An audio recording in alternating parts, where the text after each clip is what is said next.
Hello, everyone. Uh, Namaskar. Good evening to all of you, my dear friends. It gives me great pleasure to be here again on this platform of Pyramid Light. Thank you so much, Asha ji, to come here and talk about this lovely book.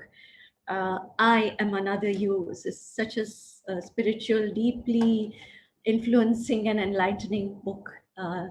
It gives me great joy to talk about this author and this book. So let me start, and I thank Asha ji to give me this opportunity to be on this platform. बहुत बहुत धन्यवाद. So I will start. This book was written by Priya Kumar, and this was written about in 2010, and I read it sometime maybe 2 years after that, so quite a few years, about say 8 years back, and it left a very deep impression on me. And as you can see in this picture, Priya Kumar, when she wrote this book, she was in her 30s, early 30s, or just about 30. And to be at this young age and to write this book with so much of spiritual depth, and it takes you also along with her journey and her trials and tribulations and her spiritual growth. So let us start, and I will introduce myself. I'm Dr. Geeta Shah. I'm a consultant radiologist. I run a women's diagnostic imaging center in Mumbai. I'm also a sound healer with Tibetan singing bowls, a Bach flower remedy practitioner, and also Kriya Yogi. So that is about me. And now let us start with this absolutely wonderful book, I Am Another You. So she wrote this book when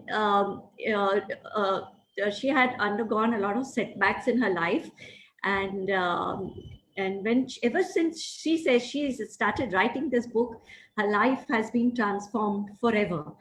And she says that I invite you to take this journey with me, which will lead you to your own personal breakthrough and to your life's purpose. And she begins with the book with the chapter The End. That is what it felt like for her, that her life and whatever that she stood for had ended. So जो भी उनके जो भी सपने थे, जो भी उनके पर्सनल प्रोफेशनल लाइफ में इतने सारे सेटबैक्स आए कि उनको लगा कि सब खत्म हो गया है. उनके पूरा वर्ल्ड जो था, उन्होंने जो भी उनका जो बिजनेस बनाया था, वो तभी भी लाइफ कोच थी और कॉर्पोरेट वर्कशॉप्स करते थे, और उनको उनके जो पार्टनर ने उनको चीट किया, और जो भी उन्होंने जो भी साथ में जो भी पैसे बनाए थे, जो भी उनका इन्वेस्टमेंट था, वो सब वो लेके भाग गए और उनके अकाउंट में कुछ भी नहीं रहा. तो और पर्सनल फ्रंट पे भी जो उनका जो फियांसे था, उनके साथ वो एंगेजमेंट हुई थी, शादी होने वाली थी, उसने भी उसको छोड़ दिया फॉर अनदर वुमन. तो ये सब उसके लिए बहुत ही ज्यादा एक फेलियर जैसा, वो बर्दाश्त नहीं कर पाई ये फेलियर. और तभी उनको लगा कि उन्होंने इसके बारे में सुना है, शमनिज्म, about the ancient shaman tribes, and ये शायद इनकी मदद कर सके, and she could get out of the situation, उनको लगा. और उनके पास बस एक हफ्ते के लिए ही जो उनके जो सेविंग्स थे वो ही थे. उसके बाद उसको पता नहीं था वो क्या करने वाली थी. और वो एम्स्टरडेम से वो नेदरलैंड्स गई, और नॉर्थ टू एम्स्टरडेम एक फॉरेस्ट एरिया है, छोटा विलेज है, वहाँ पे वो जाने वाली थी, एक फैमिली के साथ रहने वाली थी, और वहाँ पे जो एक स्पिरिचुअल टीचर थे और उनकी टीम के साथ ये प्रोसेस करने वाली थी. ये बुक में लिखा है कि उन्होंने एक हफ्ते तक ये पूरा ये जो रिचुअल्स थे, सेरेमनीज थे और टास्क्स जो थे उन्होंने किए, लेकिन एक्चुअली वो वहाँ 3 हफ्तों के लिए रही, और that really transformed her life. और द रिचुअल्स, जो उनका जो स्पिरिचुअल मास्टर थे, उनका नाम कहूना था, और जो 4th जनरेशन शमन थे. तो वो छोटे, आप जानते होंगे शमन्स के बारे में. It's a very ancient tribe comprising of tribesmen. They're still, they're residing in the northern Europe, Africa, Southern America, Mexico, and they indulge in rituals which are set to set your spirit free and ignite you to your purpose. और drumming बहुत ज्यादा use करते हैं, fire के साथ बहुत ज्यादा rituals होते हैं. एनिमल्स और एनिमल्स के स्पिरिट्स को भी वो इन्वोक करते हैं, उनसे गाइडेंस लेते हैं. और नेचर के साथ बहुत ज्यादा उनका सब रिचुअल्स होते हैं और सेरेमनीज होती है. तो उनकी एक ग्रीटिंग है शमन्स की, जिनको इन लाकेच बोलते हैं, which means I am another you. और उसके ऊपर से ये बुक का टाइटल हुआ है, that we are all the same beings, the same force, and we all partake of the same pressure, and we all have the same passions. So it's a very very beautiful concept. और ये जो उनके जो trials थे, ये जो उनके जो प्रिया के जो सेटबैक्स थे, हम भी कहीं ना कहीं ये फेस करते हैं लाइफ में. हमारे भी सेटबैक्स आते हैं, लोग हमको भी चीट करते हैं, छोड़ के चले जाते हैं. तो ये जो डिप्रेशन जो होता है, तो ये इनमें से ये नेगेटिव से पॉजिटिव पे कैसे आए, कि फिर से हम हमारे गोल्स पे, हमारे ड्रीम्स को कैसे फुलफिल करें. तो ये पूरी जर्नी ऐसी है और बहुत ही ज़्यादा पॉजिटिव और अपलिफ्टिंग है. और ये मुझे तभी भी लगा था, और I am thankful to Asha ji कि उन्होंने मुझे पूछा, तो ये मुझे ये बुक याद आई और मैंने उनको ये बुक वापस पढ़ी और वापस वही पॉजिटिव अपलिफ्टमेंट मैंने भी एक्सपीरियंस किया. So thank you. और इन्होंने जो 6 रिचुअल्स के, स्वेट लॉज, और वहाँ एक टॉकिंग स्टिक, सॉल्ट क्लींस, जो पूरा कोलॉन क्लींजिंग जैसा होता है, वो हम आयुर्वेद में भी यही यूज करते हैं. ड्रमिंग जो बहुत ज़्यादा यूज करते हैं. स्पिरिचुअल वॉक फॉरेस्ट में, और very important the fire walk, which is very dangerous. And self mastery, finding the Guru with in. तो ये स्वेट लॉज क्या है? स्वेट लॉज एक्चुअली मैंने जब ये बुक पढ़ी तभी ये मैंने शमनिज्म और इनके बारे में मुझे भी बहुत जानकारी नहीं थी, लेकिन ये बुक से मुझे बहुत काफ़ी कुछ जानने को मिला. तो ये शमन, द स्वेट लॉज होता है जो एक इग्लू जैसा होता है, वुडन इग्लू, ब्रांचेस, ट्रीज के ब्रांचेस से वो एक ऐसा छोटा सा ऐसा घर जैसा बनाते हैं, डोम जैसा. उसके ऊपर बहुत सारे ब्लैंकेट्स, 6-7 लेयर्स ऑफ ब्लैंकेट्स लगाते हैं. और उसके बाजू में फायर भी होता है. फायर के साथ भी पहले सेरेमनी होती है. तो उनके साथ, प्रिया के साथ उनके 4 रूममेट्स थे. और वो जहाँ जो कॉटेज में रहते थे, एक ही बेडरूम था और उन चारों लोगों को वो रूम शेयर करना था और बाथरूम भी शेयर करना था. उसमें 2 मेन और वो प्रिया और एक और लड़की थी. तो ये सब मिलके जेंडर्स और मेन और वुमेन साथ में मिलके, तो ये भी एक इक्वेशन, वो भी बहुत इंटरेस्टिंग स्टोरी में बताया गया है. और ये बहुत ही ह्यूमरसली लिखी गई है. उसमें काफी विटी, वेरी विटी, और अपने आपको सीरियसली नहीं लेती, even though she was so disturbed, but अपने आप पे जोक्स करना, और जो very nice. So not a very serious book at all. तो ये और उनमें से हर एक चैप्टर, हर एक ये जो रिचुअल के बाद उन्होंने लेसन्स जो भी है, वो लेसन्स फॉर यू करके, वो भी बहुत ही इंटरेस्टिंग है. तो ये स्वेट लॉज में एक किस्म का क्लींजिंग होता है. यहाँ ये डार्कनेस में बैठते हैं, और ये जो फायर वॉल्केनिक रॉक्स भी यूज करते हैं. वो फायर में उनको बहुत ज़्यादा हीट करते हैं, और फिर वो जो लॉक, ये जो बनाया है लॉज, उसके अंदर उसको रखते हैं, और उससे जो फायर एमिट होता है और स्वेट बहुत ज़्यादा होता है. और हमिंग करते हैं जो मास्टर, स्पिरिचुअल मास्टर्स जो होते हैं साथ में, और चांटिंग करते हैं, उसमें ट्रांस में जाते हैं. और ये जो रिचुअल है, ये हमारे पर्पस को जानने के लिए है. तो आप जानते हैं, जैसे पर्पस ही सब कुछ है लाइफ में. अगर पर्पस ना हो तो कुछ नहीं रह जाता है. लाइफ एक रडरलेस, एक पाथलेस जैसी लाइफ हो जाती है, जिसका कोई मतलब नहीं होता. और हम बिना डायरेक्शन के लाइफ में जाते हैं। तो ये अवेयरनेस के साथ हम जो भी हमारे कार्य करें, इसके ये जो रिचुअल है वो ब्रिंग आउट करती है। और ये जो बाहर फायर लगा है, पहले फायर इन्वोकेशन करते हैं, तो यहाँ पे उनको उनके जो डिजायर्स है वो उनको विजुलाइज कर रहे थे। और प्रिया जो उनके जो दूसरे रूममेट्स थे, जब भी उनको बताया गया कि आपको डिजायर्स जो है वो विजुलाइज करने हैं, तो उनके जो एक रूममेट थे वो जो कॉटेज में चला गया और कुछ लाने के लिए वहां उनको पिट बनानी थी, और उसमें जो भी उनके डिजायर थे, उनका जो सिंबल था वो पिट में सॉइल के अंदर बेरी करना था। तो वो उसको ऐसा लगा कि मैं भी जाऊं, लेकिन ऐसा लगता था कि मैं पहले कैसे जाऊं। तो ये हम भी काफी टाइम लाइफ में कुछ भी करना हो तो हम सोचते हैं कि हम दूसरा कोई करे तो हम करें, हम हमारे मन में आता है हम जो करना चाहते हैं वो नहीं करते। तो प्रिया के बारे में भी ऐसा ही हुआ, जब भी उसने अपने रूममेट को जाते देखा तो वो भी भाग के गई और वो अपना जो क्रेडिट कार्ड था वो लाई, फिर बिजनेस कार्ड, अपने बिजनेस को उसको और भी अपग्रेड करना था और बढ़ाना था, एक्सपैंड करना था। और उसको एक क्रेडिट कार्ड और डेबिट कार्ड जिससे उसको बहुत ज्यादा पैसे बना रहे थे, और मटेरियल भी डिजायर्स, और गणेश की मूर्ति की जो भी ऑब्स्टिकल्स आए, जो भी विघ्न आए, उसको मैं पार करूं। तो ऐसे सब वो छोटे, और नेकलेस जिससे कि प्रॉस्पेरिटी सब बनी रहे, तो ये सब उसने लाया और ये उन्होंने उसमें सब बरी किया। तो ये डिजायर्स विजुलाइज करने से हमें एक डायरेक्शन और गोल मिलता है। और इसमें स्वेट लॉज में ये रिचुअल में एक टॉकिंग स्टिक भी यूज करते हैं।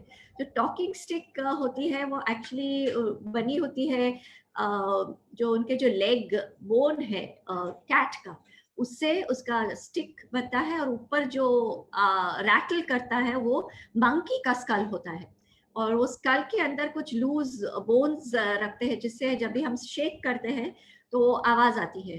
तो ये लेकिन ये कभी भी लाइव एनिमल्स को नहीं किल करते हैं। ये हमेशा जो भी एनिमल्स डेड होते हैं, नेचुरली जिनकी डेथ हो जाती है, उनसे ये बनाते हैं। तो ये रैटल स्नेक तो करके उनके पर्पस को, क्या पर्पस है वो अंदर से हमको क्या हमारी लाइफ में डायरेक्शन है वो इससे हमें पता चलता है। तो इसमें जब रिचुअल हुई, जब भी अंदर जब भी बहुत सारे प्रेयर्स और हमिंग हुए, एक ट्रांस में चले जाते हैं, तभी उसके हाथ में सबके हाथ में ये पास करने वाले थे टॉकिंग स्टिक, और सबसे पहले प्रिया के हाथ में दी। और वो एकदम घबरा गई कि ये मैं क्या बोलूं, मुझे कुछ पता नहीं है मेरा पर्पस क्या है, मेरे तो सब जो दुनिया है खत्म हो गई है। पहले कोई उसको लगा कि पहले किसी और के हाथ में आए तो उसको भी राह मिलेगी। जैसे हम कभी सोचते हैं, हम कभी पहल नहीं करते, हम किसी और को देखते हैं और उसके बाद हमें हिम्मत आती है। तो ये सब लेसन्स प्रिया को भी मिले। तो सबसे पहले उसको रैटल कर रहा था स्टिक को, उसको कुछ पर्पस नहीं सूझ रहा था। और फिर बहुत ज्यादा और ज्यादा चैंटिंग उसके स्पिरिचुअल मास्टर ने की, और तभी जैसे कहीं और से आवाज आ रही हो, ऐसे ऐसे प्रिया को लगा। और ये पर्पस जो उसको जब भी जैसे अंदर से एक आवाज आई, उसको जैसे इंस्पिरेशन मिला।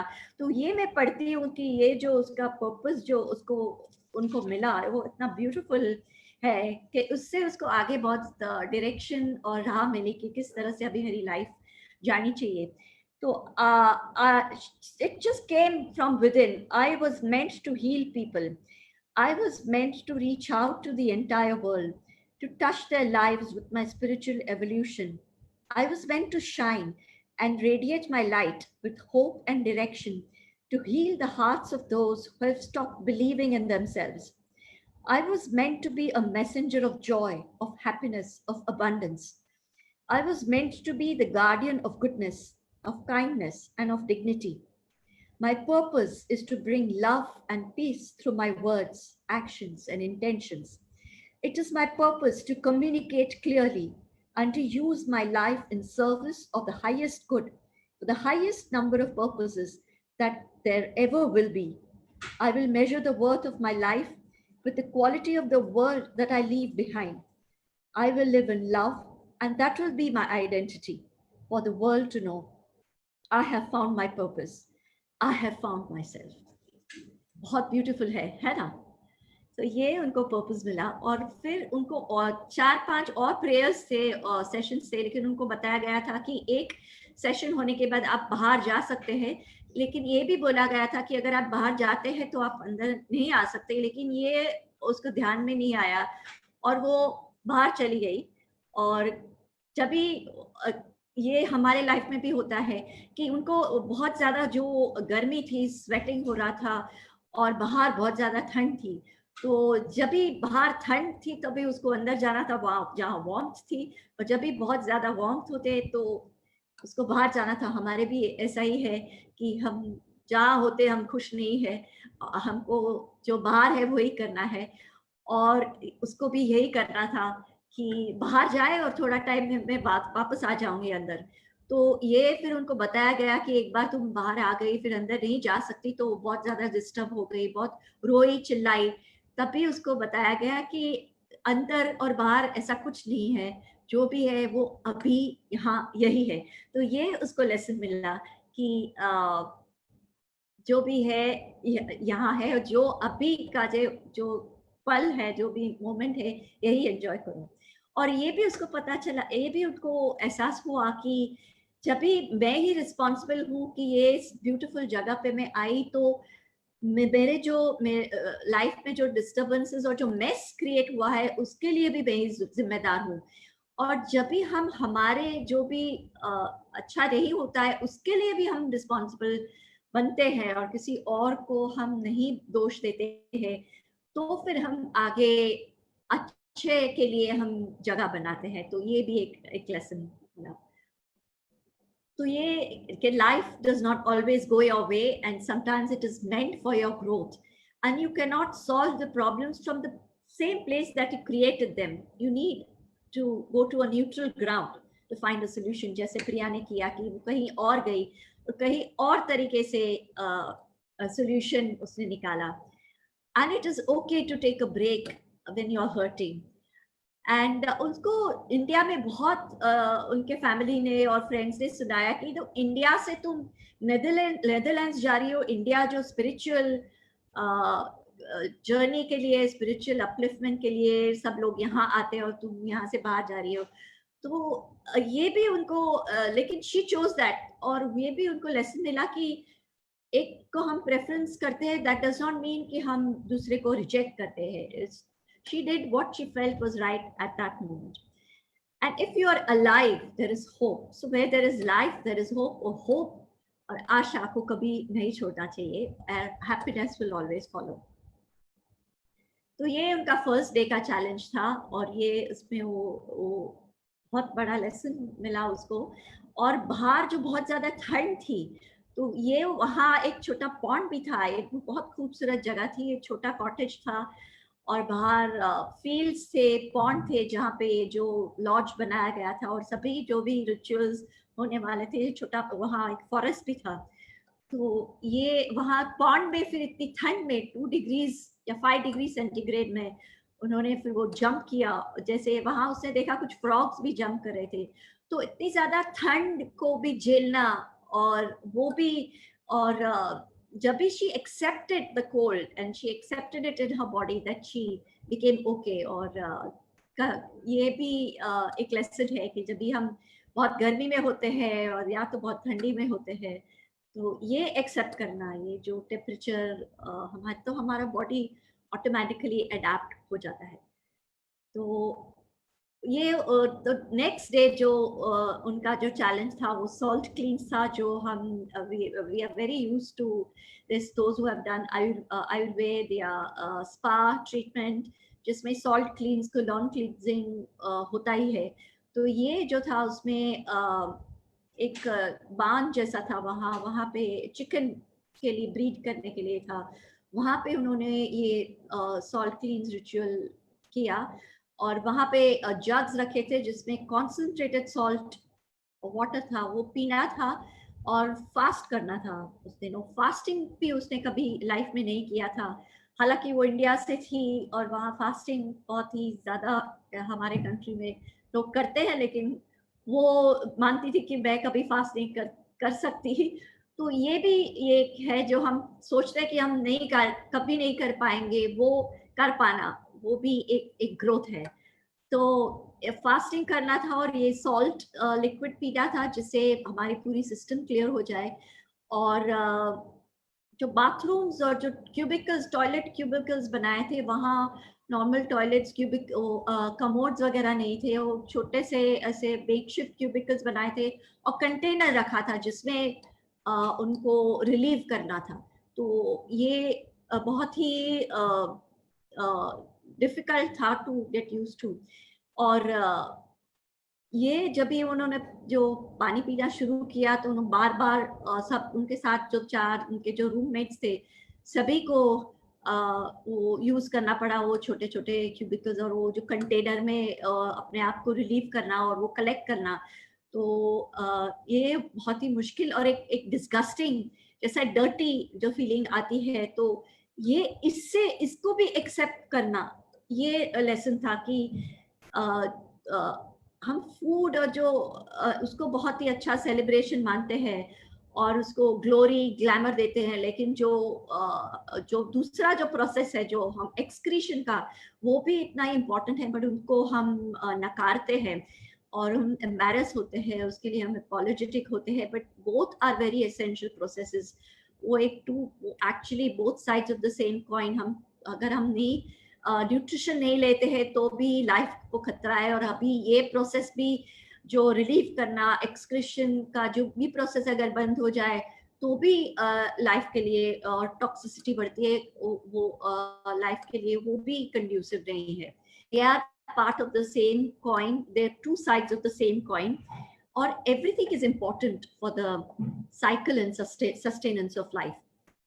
तो ये एक प्रोसेस था, तो ये खत्म हुआ जब भी उनकी सिस्टम एकदम जो क्लियर हो गई। फिर ये सुबह का टाइम हो गया, फिर शाम को दूसरा जो रिचुअल था वो तो बहुत ही डिफिकल्ट था, जिसके लिए तो कोई प्रिपेयर नहीं था। इट वाज वेरी शॉकिंग कि उनको फिर जाके ये फायर प्लेस बनाया, फायर बनाया, और उसके पास जाके ये जो भी कंटेनर्स में जो भी सब कलेक्ट किया था वो एक्सेप्ट करके फायर में डालना। तो ये सुन के भी हम जब भी हम पढ़ते हैं तभी भी एक बहुत ही डिस्गस्टिंग लगता है, लेकिन ये प्रोसेस कितना जरूरी है। और क्या जो स्पिरिचुअल उनके जो मास्टर्स थे कैसे, और उनके जो भी हेल्पर्स थे कैसे उसको इसमें उसको एक्सेप्ट करने के लिए लगाया।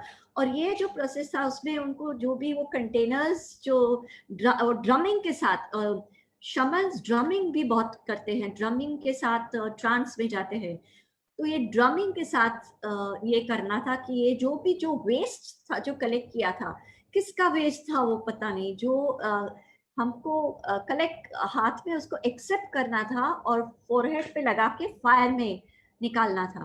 तो ये एक ये जो उनके जो रिचुअल थी, तो ये वॉलंटरी थी, वो उसको ना कर सकती थी। तो उनके जो रूममेट्स थे वो तो वहां से उठ के चले गए, और उनको भी लगा कि मैं उठूं, लेकिन अंदर से उसको लगा कि नहीं, मैं यहाँ आई हूँ तो मैं, मुझे ये जो भी है, मेरे सब जो भी टेस्ट है मुझे पूरी करनी चाहिए। और एक उसका माइंड था जो कहता था कि नहीं, उठो और भागो, लेकिन अंदर से कुछ और कह रहा था कि नहीं, रुको और ये भी करो। और I think again mind over matter, spirit one, and वो अड़ी रही वहां। और जो पहले तो वो जो स्मेल और वो जो भी है वो आप सोच सकते हैं कि कितना डिस्गस्टिंग होता है, हम सबको पता है। लेकिन वो उसको फायर के पास वो ड्रमिंग के साथ वो ट्रांस पे जाना और फिर उसको एक्सेप्ट करना, उनको पूरे उसको ऊपर वो सब कवर होता था, और सब जो भी कंटेनर्स पूरे दिन में जो जमा हुए थे सब उसके ऊपर डाले गए, और उसने उसे एक्सेप्ट किया और फायर में डाला। और वो बाद में उसको जो भी एक नहीं लगा कि ये डर्ट है, फिल्थ है, ये गंदा है, उसको लगा कि ये भी एक मैटर ही है। और जैसे ये भी इम्पोर्टेंट है, और ये उनको लेसन्स मिले कि she remained neutral in this entire process. She went into that phase कि ये एक प्रोसेस है, उसको मुझे सेम पैशन से ट्रीट करना है और रिस्पेक्ट करना है। और that cleansed her of her need to judge.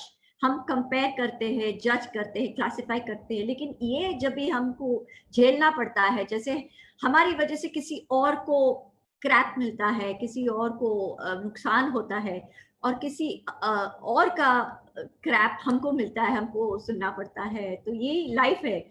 और ये सब एक्चुअली एक है, और किसका जो ह्यूमन फीसेस किसका फीसेस है ये नहीं पता चलता है, सब एक है। और ये भी एक है, ये वेस्ट जो आता है ये भी एक है। और ये अगर हम सीखे तो मुझे लगता है कि हमारे जो वेस्ट मैनेजमेंट प्रॉब्लम जो भी है अभी हमारे कंट्री में, ये भी हम सुलझा सकते हैं, क्योंकि हमारा जो कचरा जो है, हमारा जो स्यूएज जो भी है, हम उसको किस तरह से प्रोसेस करें, वो भी उसको भी इतना, उसको भी सम्मान देना और उसको मैनेज करना भी इतना जरूरी है। तो ये प्रॉब्लम भी सॉल्व होना चाहिए अगर हमें वही न्यूट्रल जो भावना है वो आए।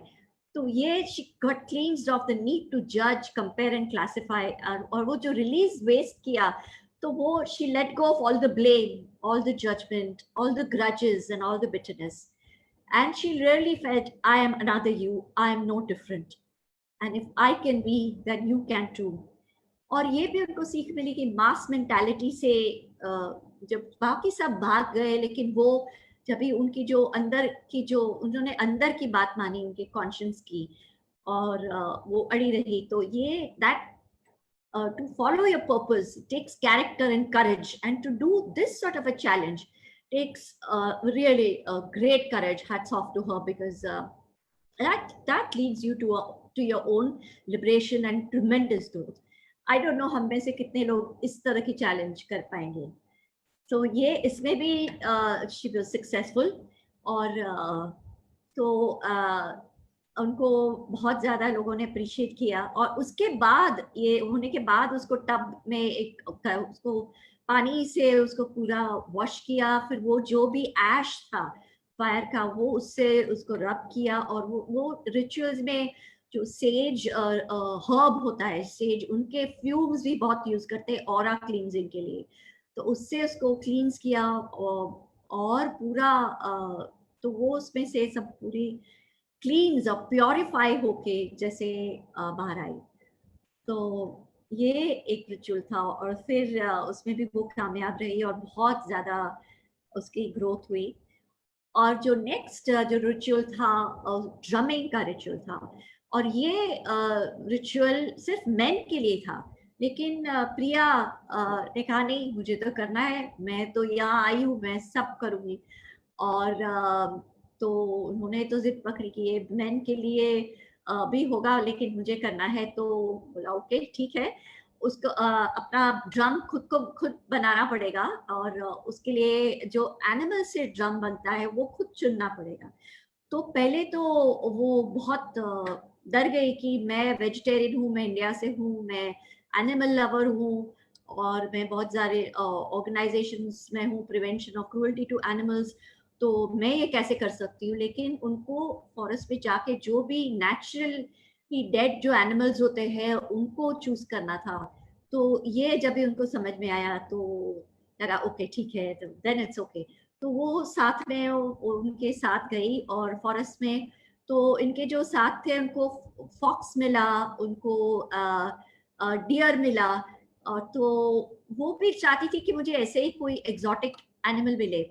लेकिन उसने जब भी वो फॉरेस्ट में चल रहे थे, दूर उसने कहीं एक बुश के नीचे एक जैसे एनिमल था देखा, देखा तो एक वाइल्ड कैट का बॉडी था, और काफी दिन से जैसे वो मर गया था और डिकम्पोज भी हो गया था। तो ये उसका एनिमल, उसने उसको देखा, तो that means this is a animal और उसका ड्रम उससे बनेगा। तो उसके साथ जो उसका जो हेल्पर था उसने कहा कि नॉर्मली कैट से ड्रम्स नहीं बनते हैं, हम यूज नहीं करते ड्रम्स। तो उसने ये इसका अर्थ ये लगा दिया कि ये बैड ओमेन है, और ये भी उसको माइंड में यही चलता रहे मैं ऐसे मिस्टेक्स करती हूँ लाइफ में।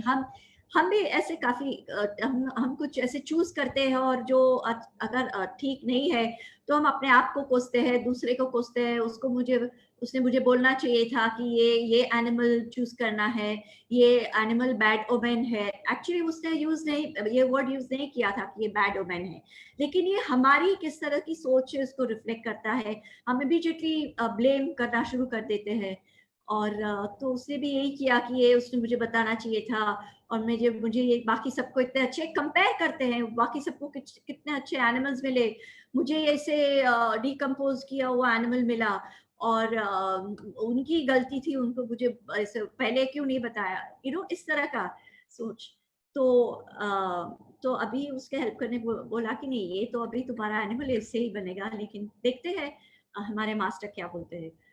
तो ये फिर जब भी उसको पूछा गया तो बोला कि नहीं, ऐसा नहीं कि ये बैड ओमेन है, बनते हैं, लेकिन हम इसके लिए ज्यादा नहीं, ये रेयरली बनता है इससे ड्रम, क्योंकि हम मानते हैं कि कैट के 9 लाइव्स होते हैं। तो इसके लिए वो, और कहते हैं वो एक्चुअली मरता नहीं है, मरती नहीं है, लेकिन ये भी मानते हैं कि अगर इनको यूज किया तो ये बहुत ज्यादा 9 लाइव्स, मतलब जो भी सेटबैक है उसको ओवरकम करेंगे और कम बैक टू लाइफ।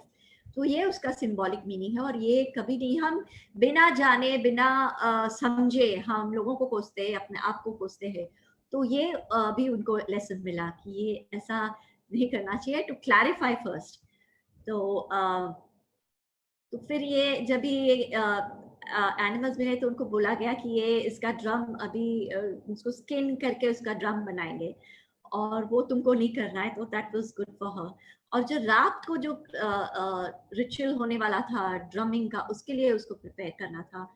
और ये जो रिचुअल था was to liberate, for liberation.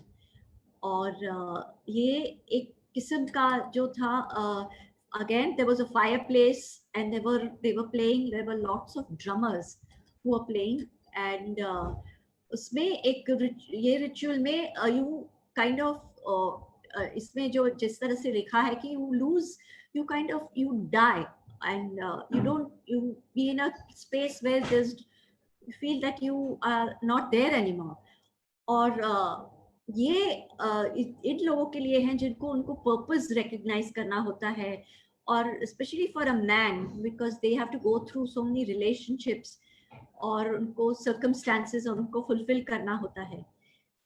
और ये इसमें बहुत ज्यादा उसको ये तो तीन कुछ हार्डली फ्यू सेकंड्स के लिए उसको लगा कि ये जैसे कि वो अपने बॉडी में नहीं है, तो ये भी एक्सपीरियंस करना और उसमें लिबरेट होना। तो ये उसको क्यों करना था, क्योंकि उसको लग रहा था कि मैं एक ट्रैप में हूँ, मैं एक जैसे हम अपने आप को एक केज में, पिंजरे में बंद करते हैं, हम हमारा पूरा पोटेंशियल नहीं यूज करते, और जैसे हम केज में जाते हैं और चाबी दूर फेंकते हैं अपने आप के ऊपर, सब जो भी बाउंड्रीज लगा देते हैं, लिमिट्स लगा देते हैं। तो उसको ये ओवरकम करना था, क्योंकि उसको लग रहा था कि मेरा स्पिरिट ट्रैप्ड है, जो भी मेरा पोटेंशियल है मैं बहुत ज्यादा आगे जा सकती हूँ। तो ये वो एक्चुअली लाइफ कोच थी और वर्कशॉप्स, कॉर्पोरेट वर्कशॉप्स करती थी, और उसको उसमें बहुत आगे जाना था। तो उसको लग रहा था कि मैं ट्रैप्ड हूँ इसमें, मेरा मेरा स्पिरिट। तो उसको जो लगा कि उसको liberation in the true sense of the word मिला, जैसे she starting from a clean slate and making a new beginning, ये उनको ये रिचुअल में लगा। And she thought that I have to be the best I can be, and that is the purpose of my being, and that is actually the purpose of all our beings, to to really liberate ourselves and get out of the cage. और हम चाबी दूर फेंकते हैं, और जब भी हम बहुत ज्यादा चिल्लाते हैं तभी गुरु आते हैं, और गुरु कुछ नहीं करते, सिर्फ मास्टर कुछ नहीं करते, सिर्फ हमको चाबी देते हैं जो वहीं पे थी और यूज करना सिखाते हैं, लेकिन करना तो हमें ही है। तो ये है ये बुक में के बारे में। और उसके पहले उसको बहुत ज्यादा विचार आ रहे थे जो हमको भी आते हैं, एक एक विचार के बाद, एक थॉट के बाद दूसरा थॉट। तो उसने एक बुक में लिखना शुरू किया, और उसके पहले वो ये उसकी फर्स्ट बुक है, और प्रिया की, उसके बाद उसने 12 बुक्स लिखी। तो ये कहीं ना कहीं ये जर्नी भी उसके लिए रिस्पॉन्सिबल है। तो she was encourage to write about her thoughts. और उससे उसको लगा कि जब भी उनके थॉट्स पेपर पे उसने लिखे, तभी बहुत ज्यादा पीस उनको लगा। जर्नलिंग जो बोलते हैं वो उसने शुरू किया, और एक पर्सपेक्टिव उसको मिला। और confusion, answer to confusion is clarity. जो भी कंफ्यूजन जो उसको हुआ, उसके लिए उसको उसको क्लैरिटी होती है। एंड जो हम भी, हमारे लिए लाइज जो भी हम बोलते कि ये मैं ये नहीं कर सकती, मैं वो नहीं कर सकती, यही हमारा ट्रूथ बन जाता है, और हम इसी में अड़े रहते हैं। और उनको जब भी जो उनको जो एक्सपीरियंस हुआ, जब भी वो उसको आउट ऑफ बॉडी जो एक्सपीरियंस हुआ, उसमें उसमें यही उसको लगा कि रिग्रेट, कि जो भी मैंने किया है, मैं उसके लिए बहुत शर्मिंदा हूँ, मैंने ये ठीक नहीं किया। और दूसरा था वो ब्लेम। तो रिग्रेट एंड ब्लेम, उसी में उसकी अब तक की जिंदगी जा रही थी। और वो सिर्फ उस टाइम 30 साल की थी, और हम तो काफी लोग बहुत देर तक नहीं समझ पाते कि यही इग्नोरेंस और रिग्रेट और ब्लेम पे ही सारी जिंदगी गुजार देते हैं। तो ये उसको टू लिव इन अवेयरनेस और एंड रिस्पॉन्सिबिलिटी, ये उसको इसमें से मैसेज मिला। तो ये ड्रमिंग रिचुअल जो ये भी उसने पार किया, to release the man, the man was releasing the woman in her. और उसके बाद तो ये एक थर्ड चैलेंज था, और उसके बाद था उनका एक्चुअली उस ऑफ डे था। और उनको बोला आपको जिस तरह से ये डे गुजारना हो आप गुजार सकते हैं। और वो अभी अभी एक रिलेशनशिप उनकी ब्रेक होके वो आई थी, और वहां पे जो हेल्पर्स थे काफी यंग थे, some of them very good looking. उसमें एक जो हेल्पर था उसको इन्फैचुएशन हो गया, उसको लगा कि I am in love with him, लेकिन वो ऑलरेडी एंगेज था। फिर भी वो फीलिंग वो नहीं रोक पा रही थी, हालांकि वो वही रिलेशनशिप से गुजरी थी। उसके जो एक्स बॉयफ्रेंड ने भी उसको उसके साथ एंगेजमेंट हुई थी, लेकिन किसी और के लिए छोड़ दिया था, लेकिन वो भी यही करने जा रही थी। तो ये भी इसमें है कि उसको फिर रियलाइज हुआ कि मैं भी क्या कर रही हूँ, और उसने उसके बॉयफ्रेंड को भी फॉरगिव किया। तो ये एक तो वो एक जो हेल्पर था, उसका नाम माइकल था, उसको उसने कहा कि मैं आज का जो दिन है मैं तुम्हारे साथ गुजारना चाहती हूँ। तो उससे बोला ओके ठीक है, आप क्या करना चाहेगी? मुझे वॉक पे जाना है, फॉरेस्ट पे। तो he said let's go on a spiritual walk, and there's a rule that you start the journey with a question and then you end the journey with an answer. और उसको पूछा प्रिया तुम कब जाना चाहोगी? तो प्रिया ने कहा रात को। तो उससे 2 बार पूछा कि are you sure in the night in the forest in the darkness? And she said yes, मुझे रात को ही जाना है वॉक पे। और वो पूरा दिन रात 8 बजे, ठीक है मैं 8 बजे तुमको लेने को आऊंगा। और 8 बजे जैसे शाम, सच अ लवली डे, बट शाम हुई तो बादल आए, बारिश शुरू हो गई, एक स्टॉर्म आ गया, लाइटनिंग। और उसको लगा ये क्या हो गया ये। तभी वही प्रोसेस चालू, जो हम चाहते हैं वो नहीं होता है, तो मेरे साथ ही ऐसा क्यों होता है, मैंने ये क्यों ये टाइम चुना, ऐसे सब कोसना, ऐसा सब शुरू हो गया माइंड के जो भी प्रोसेसेस है ये। और एक्चुअली बहुत वो डरती थी डार्कनेस से, और रात को अंधेरे में सो भी नहीं पाती थी, फिर भी उसने चुना रात को जाना। और माइकल तो आ गया उसको लेने के लिए, और उसको जाना ही पड़ा। और बारिश में, इतनी ठंड में, जाना पड़ा, जैसे आँख के ऊपर ऐसे पानी जो आ रहा था, वो आगे देख भी नहीं पा रहे थे, उसमें उनको वॉकिंग करके जाना पड़ा। और माइकल ने कहा हम बस लेंगे और एक फॉरेस्ट के बाहर जाएंगे, हम वहाँ वॉक करेंगे। वहाँ उसको फिर एक बहुत ज्यादा डर, फिर वो सोचने लगे कि ये मैंने क्या किया है, ये मैंने क्या कमेंट किया, फॉरेस्ट में कौन से वाइल्ड एनिमल्स है मुझे नहीं पता, और स्नेक्स होंगे या क्या घोस्ट होंगे। तो ये सब उसके सब डर बाहर आ गए, और वो, लेकिन वो कुछ नहीं कर सकी, उसने कमिट किया था। तो बस में गए, वहाँ फॉरेस्ट के बाहर उतरे और उनको जाना था। तो उसको बताया गया तुम्हें चुनना है डायरेक्शन और कहाँ जाना है, तुम्हें ही चुनना है, सिर्फ तुम्हारे साथ आ रहा हूँ।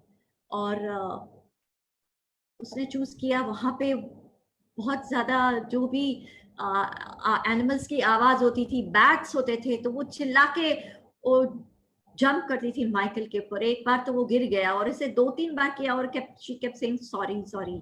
तो ये भी उसको बताया गया कि sorry, you have to mean it, and when you say sorry means you won't do it again, and you have to stick by it, literally when you say sorry। और तभी उसको याद आया कि ये घर में भी अपने फैमिली के साथ, अपनी मदर के साथ ऐसे ही करती थी, सॉरी बोलती थी मैं ऐसा नहीं करूंगी, लेकिन वापस आके वही और वापस सॉरी। तो ये इसमें से बाहर आना था, और ये उसको रियलाइज हुआ कि ये मेरी गलती थी। और फिर उसमें करेज आया। उसने फिर उस माइकल ने पूछा तुम क्यों ये डार्क और नाइट में क्यों जाना चाहती थी? तो बोला मैं डार्कनेस से बहुत बहुत डरती हूँ, लेकिन मैं ये भी जानती हूँ कि मुझे यूनिवर्स और मुझे डार्कनेस जो स्काई विद द स्टार्स और बहुत ज्यादा पसंद है। और लेकिन ये डर मेरा है जिससे मैं वो एक्सपीरियंस नहीं कर सकती। तो ये एक्चुअली उसने ही चूज किया ये, कि उसको उसके जो फियर था वो फेस करना था।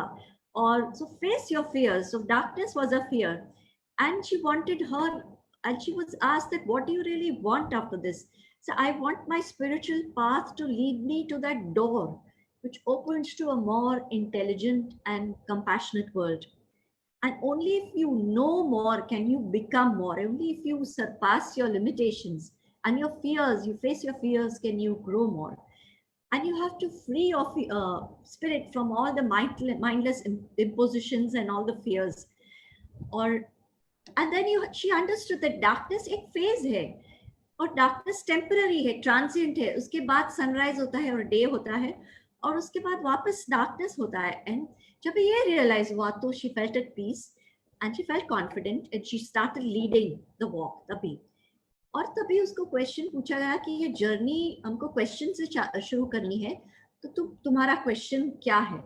और एंड में आंसर भी आना, it should come to you. और उसका क्वेश्चन था मुझे सक्सेस इजीली नहीं मिलता, क्यों नहीं मिलता? मैं बहुत ज्यादा मुझे स्ट्रगल करना पड़ता है, बहुत ज्यादा काम करना पड़ता है, और जब भी मैं वापस मुड़ जाती हूँ तभी थोड़ा बहुत सक्सेस मिलता है।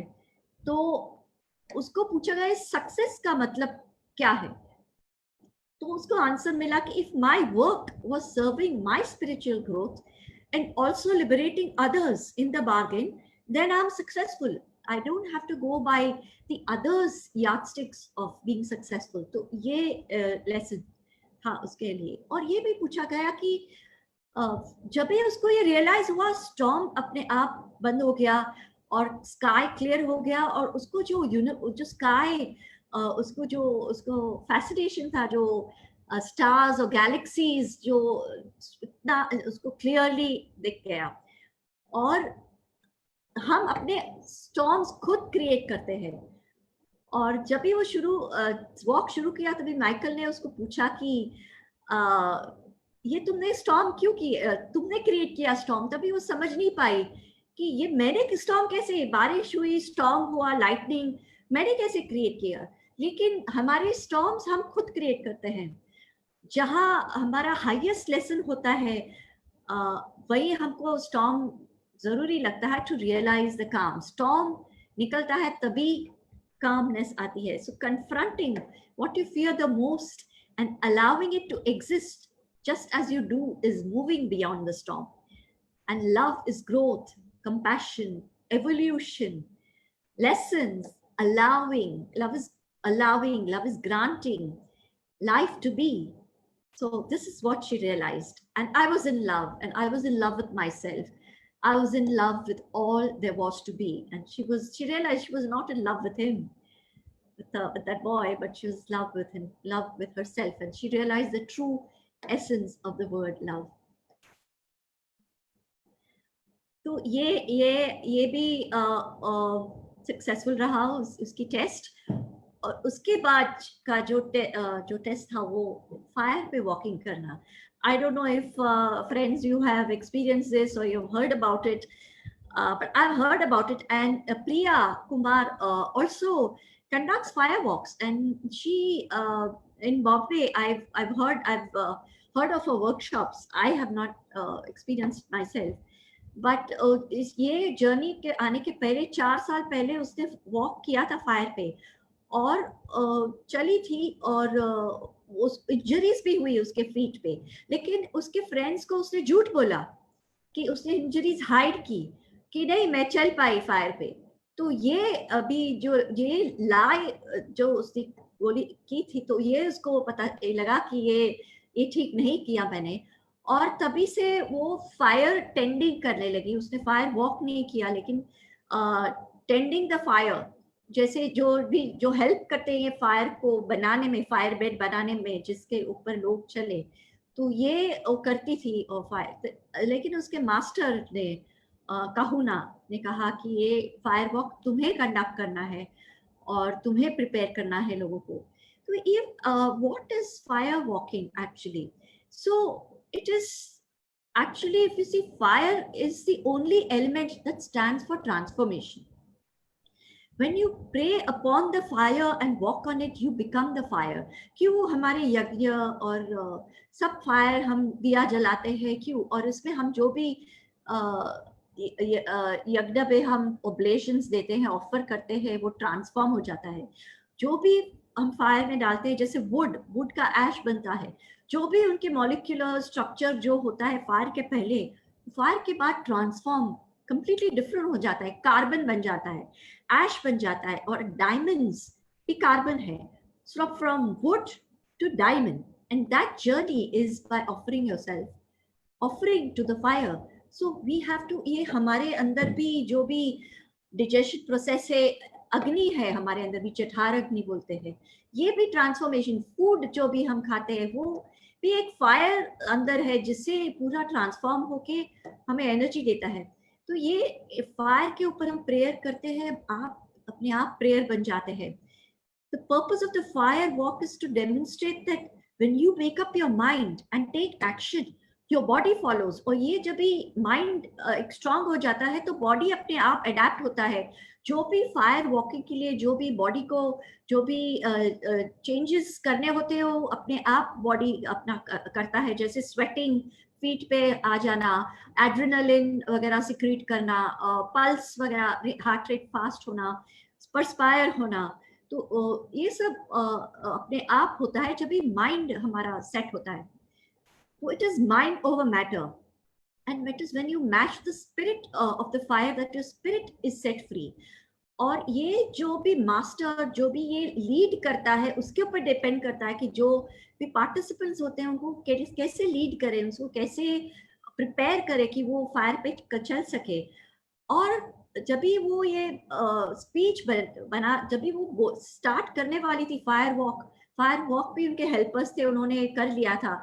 उसके पहले फायर वॉक के पहले एक फायर इन्वोकेशन था, और 2 पाइल्स थे वुड के. तो उनके जो मास्टर थे उन्होंने बताया, एक साइड टीक का जो पाइल है वुड का, वो टीक पाइल कभी भी फायर वॉक पे यूज नहीं होता है, क्योंकि उनकी जो टेम्परेचर उसका 4000 डिग्रीज टू 5000 डिग्रीज होता है. इतना हाई टेम्परेचर, तो उसमें तो कुछ भी मेल्ट हो जाता है.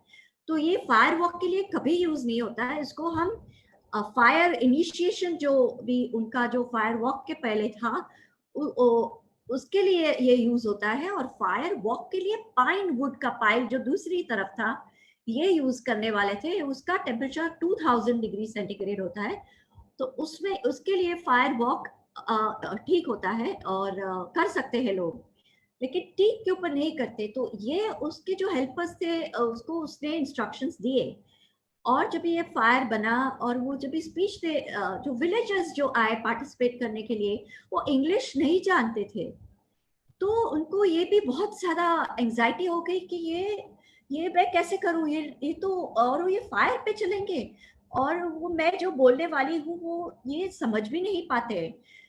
लेकिन उसको पता चला कि ये लैंग्वेज जरूरी नहीं है। She started talking but in in sign language, with, जैसे हम डम शराज खेलते हैं तो विद एक्शंस, विद एक्सप्रेशंस, और लैंग्वेज जरूरी नहीं है एक्चुअली कुछ भी समझने के लिए। There is a listening beyond words, and that is a call of the spirit. So fire does not burn a pine that is made up, and that is how you can walk on fire without burning, and it's because you've made up your mind. So yes, she explained to them with gesticulations, अपने action से, और लोग समझते गए, and they started walking on the fire, and it was led by Kahuna, and they were absolutely dancing, squealing and laughing, and she was amazed कि ये मैं lead कर रही हूँ, मेरे थ्रू हुआ है, and she was absolutely surprised, and that तभी उसको ये डिस्कवर हुआ कि faith and belief are magical things, and they transform ordinary into extraordinary. और इससे मुझे एक स्टोरी याद आई कि एक विलेज की बहुत ही साधारण स्त्री औरतें थी, वो एक गुरु था वहाँ, उनके डिस्कोर्सेस, उनके जो प्रवचन सुनती थी, और वो वहाँ नदी थी तो सामने पार करके आती थी, लेकिन वहाँ एक बार स्टॉर्म था और डिस्कोर्स गुरुजी का होने वाला था, फिर भी वो डिस्कोर्स में उन्होंने सुना था कि अगर हम मन से चाहे, हम भगवान को, भगवान की प्रार्थना करें तो हम पानी पे भी चल सकते हैं, हम कुछ भी कर सकते हैं. तो ये उन्होंने मान लिया, और वो इतने स्टॉर्म भी था, पानी फ्लड्स हो रहे थे, फिर भी वो आए, और गुरुजी जो थे उन्होंने बोला प्रवचन तो आज नहीं है क्योंकि फ्लड्स है आज, तो बारिश बहुत ज्यादा है और तूफान है, आप कैसे आए? तो कहा आपने ही कहा था कि हाँ, अगर फेथ हो तो आप कुछ भी कर सकते हैं, तो हम चल के आए पानी के ऊपर. तो इस तरह से और गुरुजी खुद बहुत सरप्राइज हो गए और उनके पैर पड़ गए.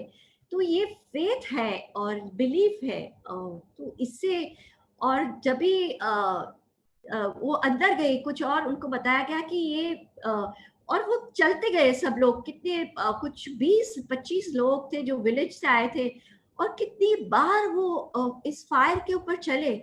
और तभी कहुना ने कहा कि हम साइड पे फायर करते तो और प्लैंक्स लेके आओ. तो वो अंदर गई और उसने देखा कि जो टीक वुड का था, जो फायर वर्क बना था वो टीक वुड का बना था, पाइन वुड का नहीं बना था. और वो जो चल रहे थे वो टीक वुड के पर चल रहे थे, और बच्चे भी थे, और उतने डर गई उसको, वो वहां पे बैठ गई कि ये क्या किया मैंने. और उन्होंने इंस्ट्रक्ट किया था लेकिन वो कंफ्यूज हो गए. उन्होंने जो टीक वुड का पाइल था उसका फायर वॉक का बेड बनाया, फायर वॉक के लिए बेड बनाया. वो 5000 डिग्री सेंटीग्रेड पे चल रहे थे, और फिर भी उनको कोई बर्न्स या इंजरीज या कोई नुकसान नहीं हुआ. ये इतनी अद्भुत बात है ना. और तभी लेकिन उसको लगा कि ये मैं जानती हूँ और कोई नहीं जानता है, तो बेहतर यही है कि चुप रहो, जो होता है वो होने दो. और ऐसा ही हुआ और ये खत्म हुआ, और वो वहाँ बैठी रही, बहुत ही ज्यादा शॉक थी. और जब भी वो अंदर गई उसको सब लोग ने बहुत कॉन्ग्रेचुलेट किया और सराहा. और उसको फिर उसने उसके मास्टर को बताया कि ये ऐसा जो इस तरह का प्रॉब्लम हो गया, तभी इसको बताया कि ये मिस्टेक्स जर्नी में किसी और से होती रहेगी, बट लेकिन जहाँ बिलीफ है, जहाँ विश्वास है, फेथ है, और तुम्हारे ऊपर अपना खुद का विश्वास है तो कुछ भी हो सकता है, और that was true. And so it's really it what temperature, what sort of fire bed does not matter. It's only, and they had complete faith in Kahuna, their spiritual master, and because of that they had complete faith in Priya Kumar, and that is how this was possible. So this was a very very big milestone in her life कि ये मैं कर सकती हूँ तो मैं कुछ भी कर सकती हूँ. तो ये जो उनको लगा कि ये एंड है, लेकिन जब भी नेक्स्ट डे हुई दिन वो जाने वाली थी का 7 दिन का सफर जो था वो पूरा हो गया. जब भी वो आई वो किस मेंटल स्थिति में थी, और जब भी ये जा रही है कितने सारे लेसन्स और लेके जा रही है, और कितना ट्रांसफॉर्मेशन उसके अंदर हुआ. तो ये एक जर्नी थी. इफ आई एम अनदर, तो ये एक उसका मास्टर्स थे, उन्होंने उसको ग्रैटिट्यूड दिखाया, उनको उनके थैंक यू कहा कि because you came here, that is why we could become a master, we could become a channel, so we are thankful to you. So they honored her instead of her honoring her teachers, they honored her or they washed her feet. और actually उनके जो teacher थे जो कहूना, वो एक महर्षि वेद जी थे हिमालय में, उनके आश्रम में उन्होंने ट्रेनिंग ली थी, और हर साल वो वहाँ जाते थे. और जो महर्षि वेद जी भी यहाँ आते थे उनके साथ टाइम स्पेंड करने के लिए, और वो कांस्टेंट कम्युनिकेशन में थे. तो कहूना की भी जो ट्रेनिंग थी वो एक्चुअली इंडियन रूट्स थे actually. So there is no real difference between master and the seeker, and it really the master is within. अब जब भी हम अंदर अपने गुरु को हम समझते हैं, और जैसे आदि शंकराचार्य की जो आत्म शतकम निर्वाणा शतकम में भी गुरु नैव शिष्यम और शिवोहम शिवोहम, तो यही एक इसका सार है और डीप मीनिंग यही है कि I was the master of my destiny, I was the master of, ये उनको realization हुआ, I was the master of my past. We are all masters of our past, we are the masters of our destiny, and we have to use it to help our spiritual evolution and shape our future. And we are really free, and that was what the essence that she got. And that was the beginning, and this was truly, she felt, I was empowered after this journey. I was awakened. I was no longer the victim. I was now the creator. My journey had now truly begun, and this is true for all of us. और ये book पढ़ने के लिए जो trials और जो वो face कर रही थी, ये जो भी रिचुअल्स टेस्ट में, ये जो भी क्लींस था या तो जो फायर वॉक था, हम भी जब भी रीडर्स भी हम इससे गुजरते हैं, और ये जो लेसन्स जो उसको मिले वो हमें भी मिलते हैं, और बहुत ही अपलिफ्टिंग पॉजिटिव बुक है. सो आई वुड रियली रिकमेंड और that you all read this book, and it's a relatively small book of fast reading and very interesting and very humorous. So I thank all of you. I thank Asha ji and Pyramid Light for me to come on this platform and talk about these things which are so dear to my heart. Gives me a lot of pleasure. And so after listening to this, let us now very short meditation.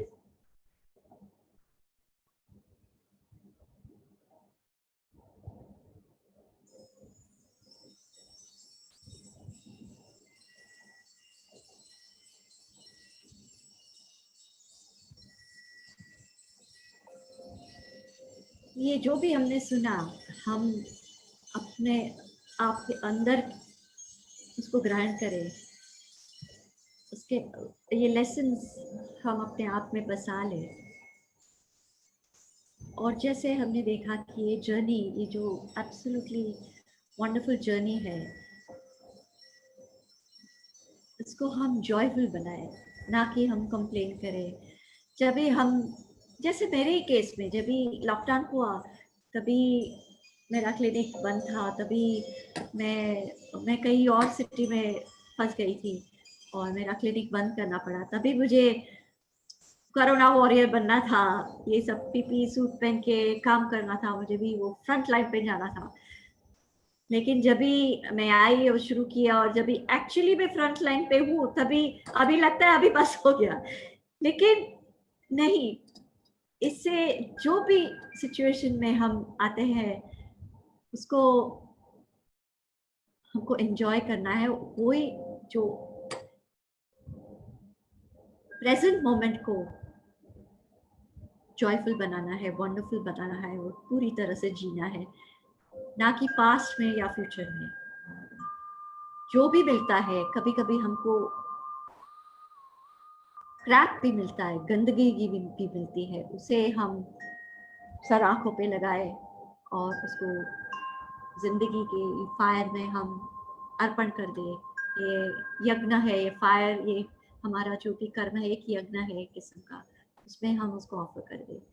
तो यही करते हैं। तो friends, बस थोड़ी देर के लिए ये जो भी हमने सीखा है आत्मसात करते हैं, ताकि थोड़ी सी सीख मिले और ये हमारी जो भी जिंदगी है उसको हम एक सक्सेस बनाए, फ्री बनाए, in the true sense of the word, और love. Thank you so much. तो अपनी आंखें बंद कर दीजिए और रिलैक्स हो जाए। अपना ध्यान सांसों पे ले आए।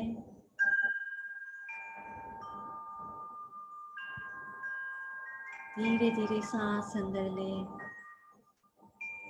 सांस बाहर ले। अपना ध्यान अपने शरीर पे लाइए।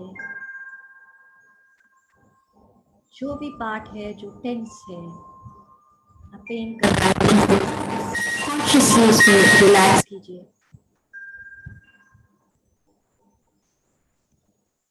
Starting with your feet, your toes.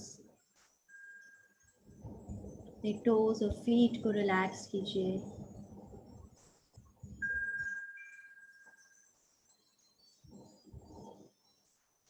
अपने calves, knees, thighs, अपने buttocks,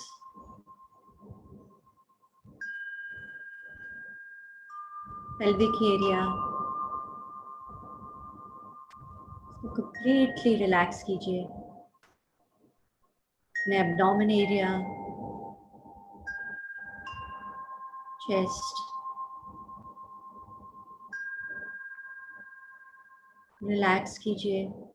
सांस को धीरे धीरे अंदर अपने लंग्स में भरते हुए महसूस कीजिए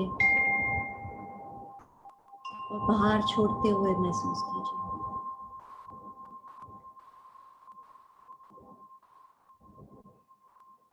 अपने शोल्डर्स को रिलैक्स कीजिए, नेक को, अपने आर्म्स, एल्बो, हैंड्स, फिंगर्स को रिलैक्स कीजिए। अपने हैंड्स को एक साथ जोड़ दीजिए। Neck area, face, jaws, nose, eyes, eyebrows, forehead relax कीजिए। अपने हेड, बैक, पूरा back, neck, chest, the thoracic, lower region relax कीजिए। फिर से अपने सांस को महसूस कीजिए। अपना ध्यान अपने दोनों आईब्रोज के बीच अपने आज्ञा चक्र पे लाइए। लाइफ को विजुअलाइज कीजिए।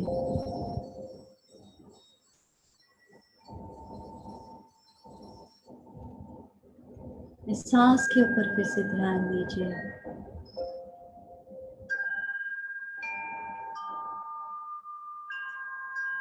लेकिन गेज आपका आज्ञा चक्र पे हो। जैसे जैसे आप सांस अंदर लेते हैं, आप मेंटली चांट कर सकते हैं हम, और जैसे जैसे सांस बाहर से छोड़ते हैं, आप चांट कर सकते हैं सा, हम, सा, हम, सा, या हम, सा, I am that, हम, सा। सांस को आप महसूस कीजिए, जैसे नॉस्ट्रल्स में नाक के थ्रू जाता है, कूल ब्रीज लगता है, और जैसे आप छोड़ते हैं वार्मथ आपको फील होता है नॉस्ट्रल्स पे, इसे महसूस कीजिए।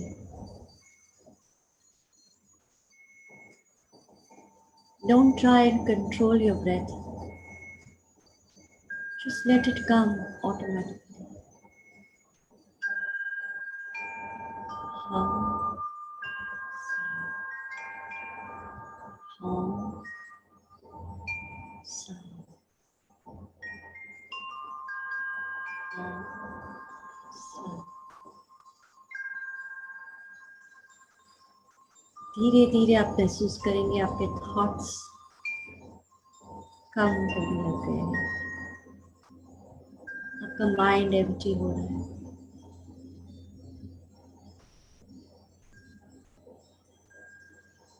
आप पॉजिटिविटी को ब्रीथ कीजिए, इग्नोरेंस को बाहर छोड़िए, अबंडेंस को ब्रीथ कीजिए। Breathe in abundance, breathe out limitations.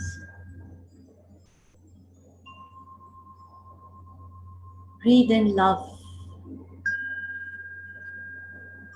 Breathe out judgment. Breathe in acceptance. Breathe out comparison. Breathe in expansion. Breathe out narrow, limited thinking.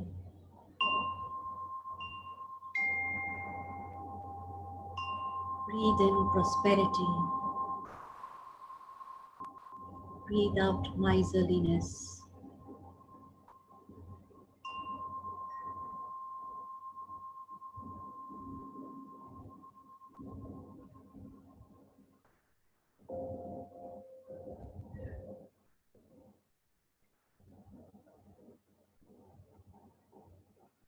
अपने आज्ञा चक्र पे अपनी लाइफ को देखिए, अपनी ड्रीम को विजुलाइज कीजिए। आप क्या चाहते हैं?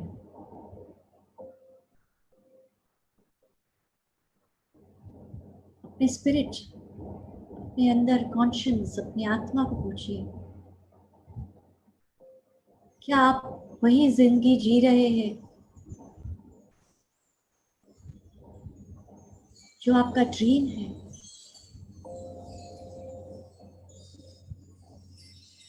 आपका पर्पस क्या है? आप क्या सच में चाहते हैं? उसे फेस कीजिए, उसे देखिए, उसे फील कीजिए और बिलीव कीजिए कि ये पॉसिबल है, क्योंकि I am the creator, I am the master of my life. of my destiny, of my future. I can shape my life. I can make it wonderful, joyful, full of abundance and love.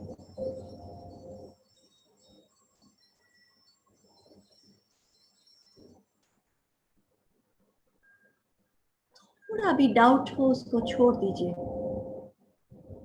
Breathe in confidence. Breathe out self-doubts.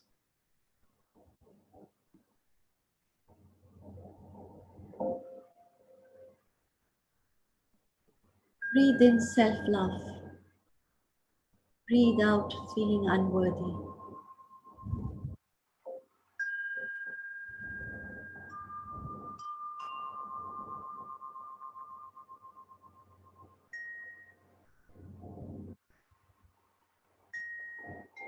थोड़ा time spend कीजिए अपने गोल पर, अपनी dream पर, अपने purpose पर.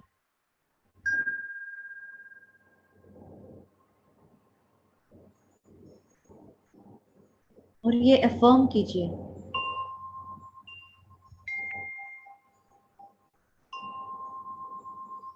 that the sunshine of divine prosperity has just burst through the dark skies of my limitations. I am God's child. What He has, I have. Can you repeat with me? The sunshine of divine prosperity has just burst through the dark skies of my limitations. I am God's child. What He has, I have. Believe in it. Without any doubt. आपका हक है. ये तो बनता ही है. The sunshine of divine prosperity has just burst through the dark skies of my limitations. I am God's child. What He has, I have.